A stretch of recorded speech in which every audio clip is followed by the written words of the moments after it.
welcome back to Virtual Story Time. Yeah, so last week we talked about Halloween, which means you got a lot of Candy! Yeah, so we've got some really fun stories filled with candy for you today. We sure do, and a really great puppet show, so sit tight and enjoy, and we'll see you after that.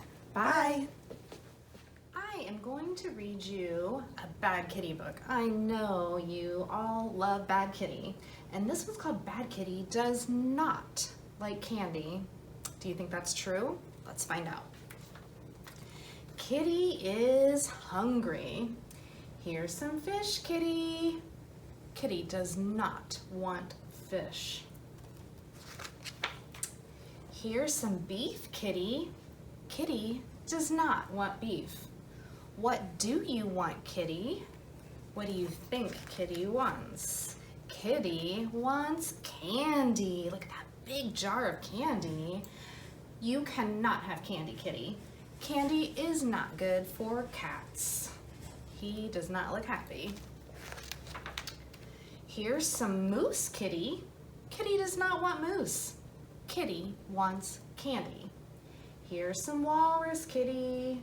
Kitty does not want walrus. Kitty wants candy.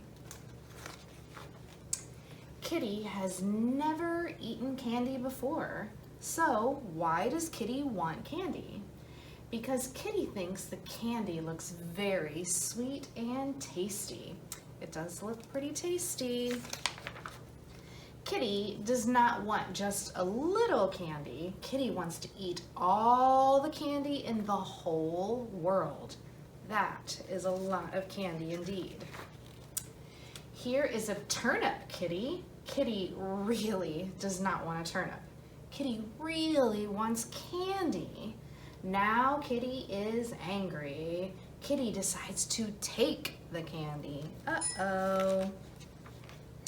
No, Kitty, stop. Candy is not good for cats. Kitty is not listening. Kitty eats the candy anyway. The candy is sweet. The candy is tasty. The candy is also very sticky. The candy is very, very sticky. Uh-oh. Kitty's mouth is stuck. She cannot open her mouth. We told you candy is not good for cats, Kitty. Now we have to brush your teeth. Kitty does not look happy. Sometimes, Kitty, you can be a very bad kitty. Kitty is still hungry. Now, do you want fish, Kitty? Yes, Kitty likes fish. Kitty likes fish a lot. Kitty does not like candy. The end. And I'm going to read you a story called Big Red Lollipop.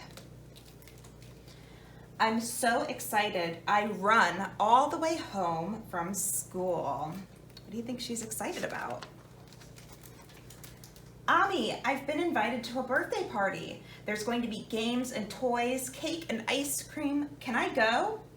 Santa screams, I want to go too. Ami says, what's a birthday party? It's when they celebrate the day they were born. Why do they do that? They just do. Can I go?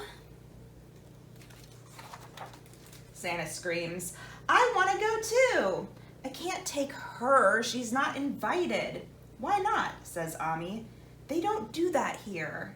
Ami says, well, that's not fair. You call up your friend and ask if you can bring Santa or else you can't go.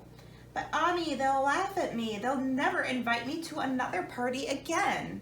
Santa screams, I want to go too.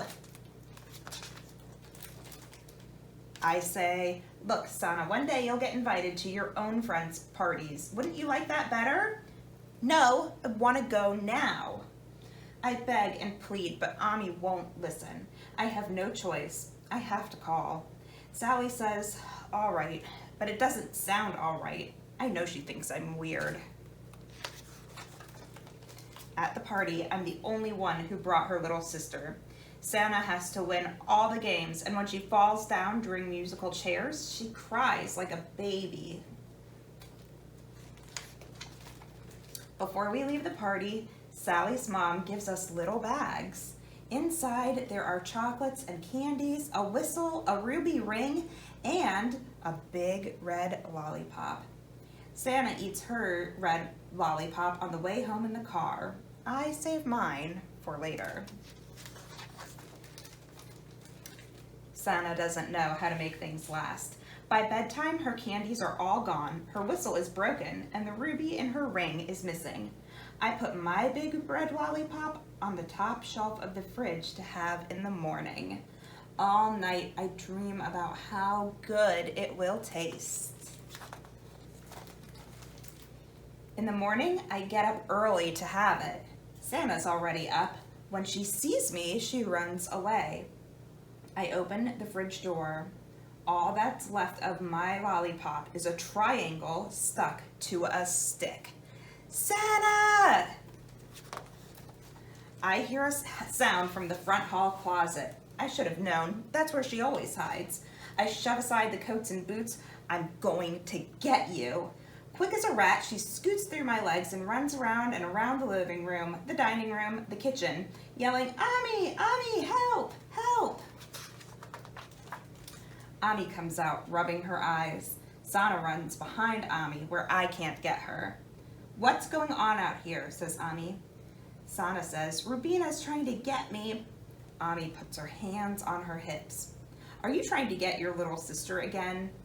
She ate my lollipop, the greedy thing, she ate it. Ami says, for shame, it's just a lollipop. Can't you share with your little sister? I want to cry, but I don't. Sana runs to the fridge and brings back the triangle stuck to the stick. Look, I didn't eat all of your lollipop. I left the triangle for you. See, says Ami, she didn't eat all of it. She's sharing with you. Go ahead, take the triangle. So I have to take it. Go ahead, eat the triangle. But I don't. With all my might, I throw it across the room. It skitters under the sofa. Sana scurries after it and eats that too. The worst thing is that all the girls at school know if they invite me to their birthday parties, I have to bring Sana. I don't get any invitations for a really long time. Then one day, Santa comes home waving an invitation. Ami, I've been invited to a birthday party. There's going to be games and toys and cake and ice cream. Can I go? Our little sister Miriam screams, I want to go too. Sana says, no, I can't take her. She's not invited. Ami says, well, it's only fair. You went to Rubina's friend's party. Now Rubina and Miriam can go to your friend's party. I say, leave me out of it. Ami says, fine then. You have to take Miriam. Now it's Santa's turn to beg and plead. Ami won't listen. Santa's begging so hard she's crying, but still Ami won't listen. I could just watch her have to take Miriam. I could just let her make a fool of herself at the party. I could just let her not be invited to any more parties, but something makes me tap Ami on the shoulder. What? Don't make Sana take Miriam to the party. No, says Ami. No, I say. Ami thinks for a moment, then says, okay. So Sana gets to go by herself. After the party, I hear a knock on my door. What do you want? I ask Sana. Here, she hands me a big green lollipop. This is for you. Thanks, I say. After that, we're friends. The end. One day, Marcella came into the nursery. You're invited to a tea party, she told the dolls. We can sit outside and watch the men painting the house. Marcella brought all the dolls outside. They sat in red chairs at her table under the old apple tree. They drank lemonade with grape jelly in it, which made it a beautiful lavender color. They ate cream puffs and tiny little cookies with powdered sugar. The sun was shining and a soft breeze was blowing. While Marcella and the dolls were having their tea party, men were painting the house. One of the painters saw Raggedy Ann. "Look at that rag doll," he said. "She's a daisy." Raggedy didn't notice the painters because she was watching some boys who were flying a kite. One boy lifted the kite above his head while another held a ball of string. Suddenly, a breeze took the kite from the first boy. The kite climbed high in the air. Then it fell down. "It needs a longer tail," one boy shouted. "Let's tie Raggedy Ann to the tail," Marcella suggested. "I know she would enjoy a trip way up in the sky." The boys were delighted with this new idea, so Raggedy Ann was tied to the tail of the kite. Raggedy Ann was happy too. She thought she might like to be up high. This time the kite rose straight in the air and Raggedy Ann was way, way up and far away. How Raggedy Ann enjoyed being up there! She could see for miles. The house and the children were tiny and her shoe-button eyes couldn't even spot the other dolls. Just then, there was a great puff of wind and Raggedy Ann heard a ripping sound. It was the rag that tied her to the kite. Down below, Marcella was getting restless. "Will you please pull the kite down now?" she asked the boys. "I want Raggedy Ann." The boys didn't want Raggedy Ann to come down, but the wind puffed again, and the rag tore. Raggedy Ann went sailing through the air as the wind caught in her skirts. The kite began darting and swooping to the ground. It landed in an apple tree. And the boys, Marcella, and all the other dolls watched as Raggedy Ann flew out of the sky and fell into a can of paint. Marcella ran to her doll. Oily white house paint covered Raggedy Ann's yarn hair and her shoe-button eyes. It covered her pretty dress and her striped stockings. It soaked into her cotton stuffing. The nice painter who liked Raggedy Ann fished her out of the paint can. "My goodness," he said. He looked at Marcella. "If you let me, I'll take her home with me. I'll clean her up tonight and bring her back." Marcella nodded. She was too upset to speak. The painter wrapped Raggedy Ann up in newspaper. Then he brought her home and washed her in a tub. He put her feet in the clothes wringer and his wife turned the crank. It was hard work, but Raggedy Ann came through the clothes wringer. She was as flat as a pancake, and so was her smile. The painter hung Raggedy Ann on the clothesline, and he and his wife sat down to supper. Raggedy Ann swung upside down on the clothesline. Even after the sun went down, it was still warm outside. She wasn't lonely because the moon and stars kept her company. Just before dawn, a robin and his wife flew by. They asked Raggedy Ann if they could have some of her yarn hair to line a nest for their little babies.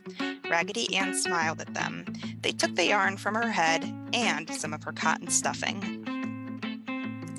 When the sun was all the way up and Raggedy Ann was quite dry and toasty warm, the painter unclipped her from the clothesline and brought her back inside. He sewed on new yarn for her hair. Then he took out the rest of her old stuffing and filled her with new fluffy white cotton. "Don't sew her up yet," said his wife.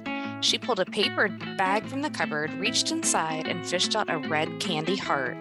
It had letters on it printed that said, "I love you." The painter took the heart from his wife. He poked it inside Raggedy Ann just where her heart would be and sewed her up like new. Then he said goodbye to his wife and went back to finish painting Marcella's family's house. Marcella and the dolls had passed a sad night. They missed their friend and they wondered if they would see her again. When the painter arrived, they were waiting under the apple tree. "Here she is," said the painter, "fresh as a daisy."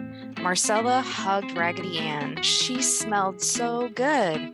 That night, all the dolls arranged themselves around Raggedy Ann in the nursery, and she told them all about being washed and put through the clothes wringer.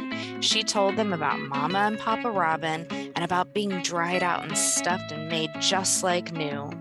Last of all, She told them all about the candy heart that read, "I love you." The end.